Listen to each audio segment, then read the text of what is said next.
All right. Hi.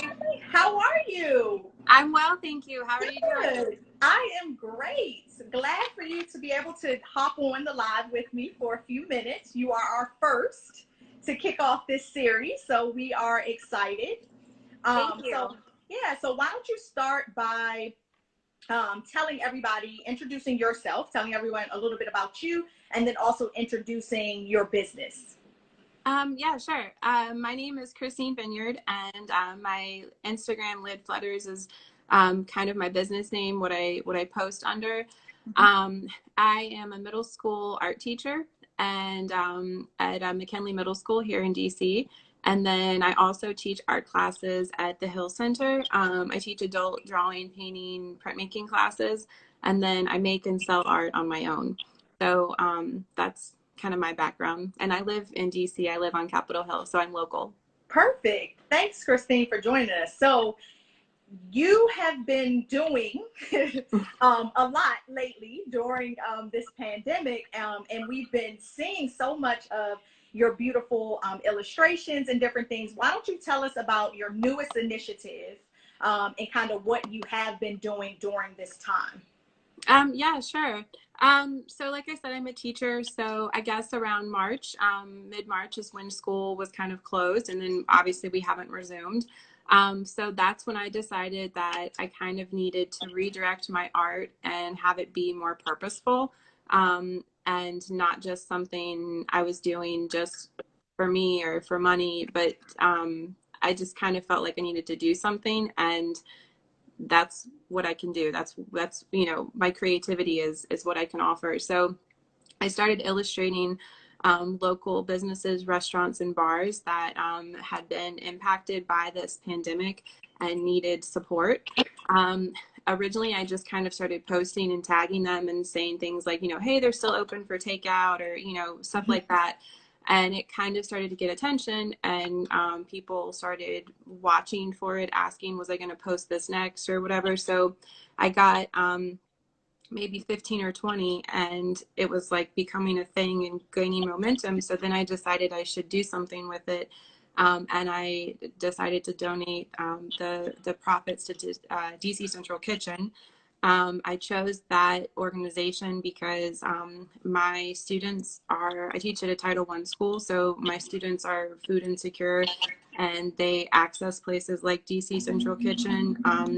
With so many more people out of work and out of school, they're feeding, so many more people. And so I just thought it was a great opportunity to shed light on them, donate to them, and then also give exposure to these businesses that need the attention. Of course. So, and that sparked a couple questions for me. So, of course, we have been seeing several of the businesses that you have been highlighting, or that you drew. Why don't you share with us some of them that you have chosen?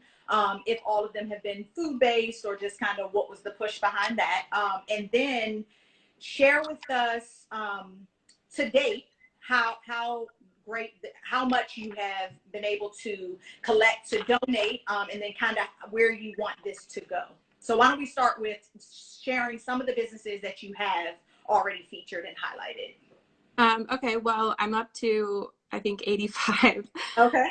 So there's a lot. I started with just ones kind of in my neighborhood, like that I frequent and go to. So like Capitol Hill Books, the Hill Center where I teach, the Anthem, like with their marquee. When all this started, it said, we'll get through this. Like that was really kind of prominent. I said Capitol Hill Books, Kramer's. I've seen several restaurants. Yeah, I did Ben's. Tim's. I've seen Ben's Chili Bowl. So you were kind of just all around the city. Yeah. And with the locations that you have highlighted, are individuals kind of like reaching out to you, like you should do this one or that, or are you just kind of going across the city as a whole, finding businesses to really just highlight? It started as me just drawing businesses that I liked and I went to, and then I started getting requests, and then once I started the actual donations and it really gained momentum, I started like a request page. So if you go to my site, you can fill out a request. I have over 70. So there's a lot. Yeah.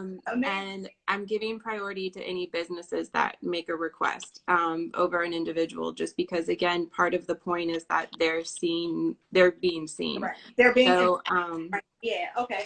So did you set a goal initially? So when you started this, it was like all of the proceeds I'm going to donate. Did you have a goal of how much you wanted to hit to try to donate?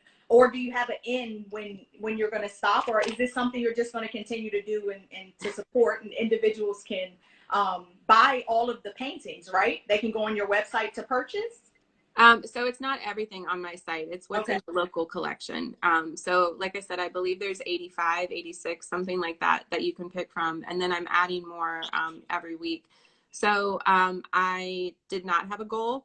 Okay. When I started this, I really had no idea what was going to happen. I didn't know if anyone would be interested. I didn't know if like I would sell like 3 prints or 500, I had no idea. So I just kind of put it myself out there and put this project out there.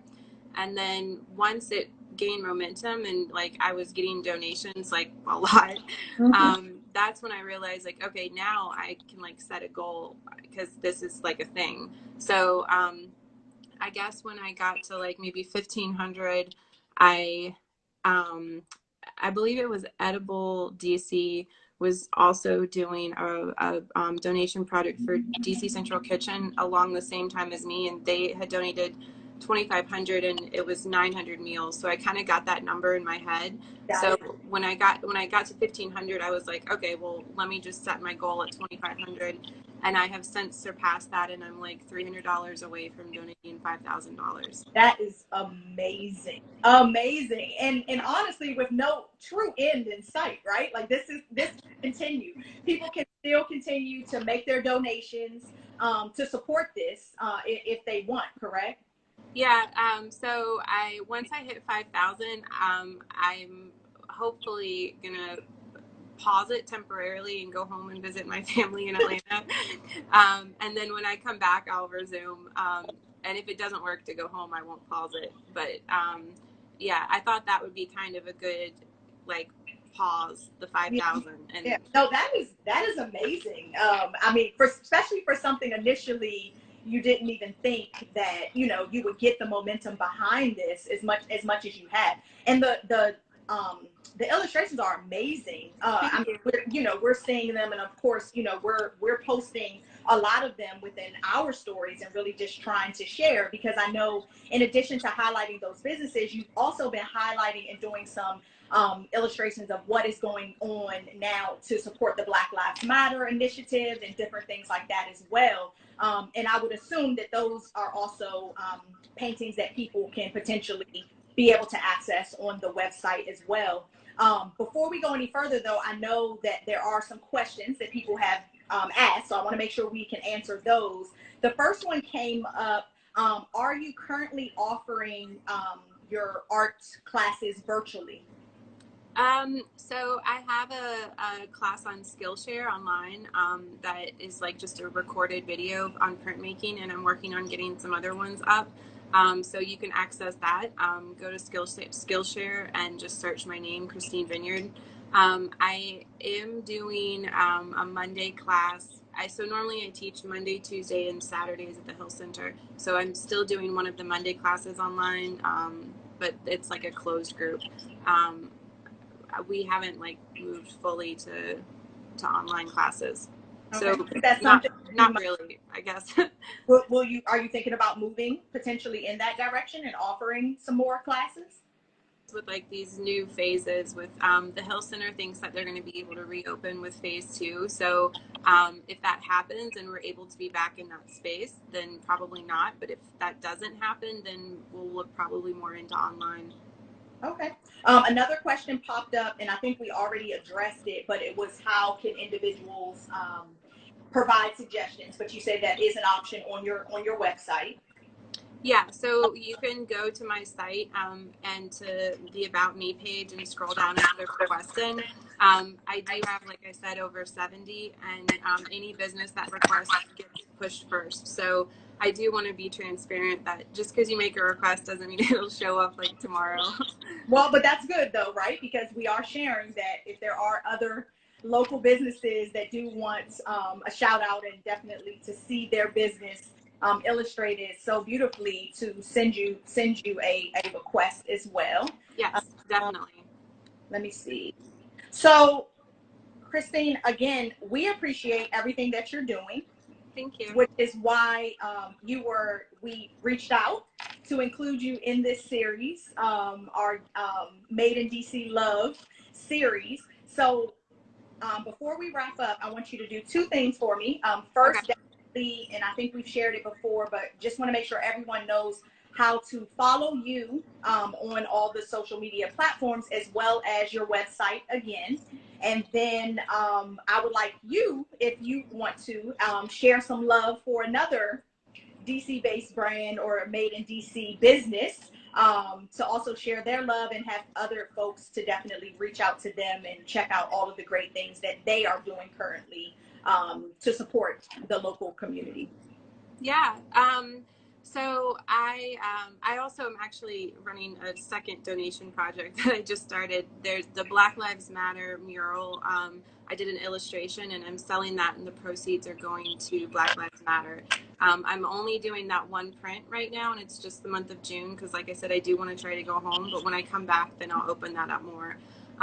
As far as how to get in touch, you guys can follow me on Instagram, Twitter, Facebook, YouTube. Everything is Lid Flutters, LIDFLUTTERS. And on my bio is my shop, but it's also just lidflutters.com. Yep. So anything. Now, I'll be sure to include this to share as well. I'll tag that in the comments because we are going to post this on in our IGTV so others can go back and check it out too. So we'll make sure we include that information. And then did you want to tag another business or shout out another? Yeah, definitely. Chris Carty, I don't know if he's on your radar, but Chris is doing amazing things.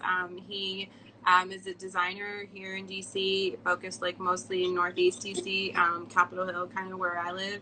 And he's been making really cool masks, but he's kind of repurposed his business since this pandemic, and he's kind of sort of taken over Makedo, which is, of course, has been closed with everything, and has turned it into a food pantry where you can just come by. I believe they're open like 7 a.m. to 9 p.m., something like that. So a large part of the day, and grab food, drinks, snacks, whatever you need. Yeah, so he's doing great things for the community. Perfect. So Chris, if you're watching, definitely you've been tagged. So reach out to us. We would love to hear more about your story and what you're doing, and potentially highlight him in our series as well. Well, Christine, I appreciate you taking the time. Thank you. Me today. It's been wonderful, and again, we will continue to post all of your beautiful illustrations, and we hope again that everyone gets behind this and continues to help you in this donation project. Again, all of the proceeds from these drawings are being donated directly to DC Central Kitchen to support. So again, Christine, we appreciate you, and thank you for coming on and allowing us to share some love with you in your Made in DC business. Thank you. Thank you so much for having me. No problem.